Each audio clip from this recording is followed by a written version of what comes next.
कि हे इंसान, इस मनुष्य जन्म को पाकर जो सबसे ज़रूरी लाजिम कार्य है, अगर वही अछूता रह गया तो फिर तेरी बात बनने वाली नहीं है।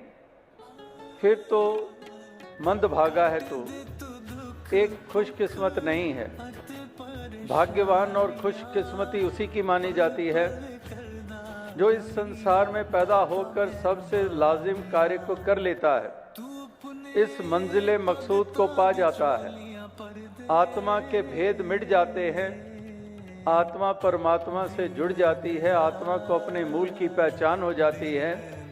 इसी देही में रहते हुए अक्सर कहा जाता है ये देही तो बर्तन है, बर्तन टूटेगा, आत्मा परमात्मा से मिल जाएगी। अगर बर्तनों के टूटने से ही आत्मा परमात्मा से मिल जाती है, फिर तो कत्लो गारत करते रहो, डाके चोरियां डालते रहो, बर्तन तो उनका भी टूट जाता है। फिर तो वो भी बर्तन टूटा और आत्मा परमात्मा से मिल गई। ये बर्तन बीच में उस तरह से वो बर्तन नहीं है। अगर बर्तन है तो वो ढक्कन उसका माने हम कि जैसे गागर का ढक्कन है और वो ढक्कन अज्ञानता रूपी है। अज्ञानता हटेगी तभी अंतर बाहर का जल एक हो जाएगा।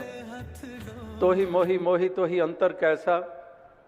इसी देही में रहते हुए कबीर जी ने प्राप्ति की। शरीर छोड़ जाने के बाद कोई गैबी आवाज में कोई आकाशवाणी नहीं की। इसी शरीर में रहते हुए यही लखता करने के बाद, यही बोध गुरु के चरणों में जाकर रामानंद जी की कृपा से ये बोध हुआ, तो फिर इसी देही में होते हुए जीवन काल में ही कह रहे हैं कि अब तो जाए चढ़े सिंहासन, मिले हैं सारंग पानी, राम कबीरा एक भय हैं कोई न सके पहचानी।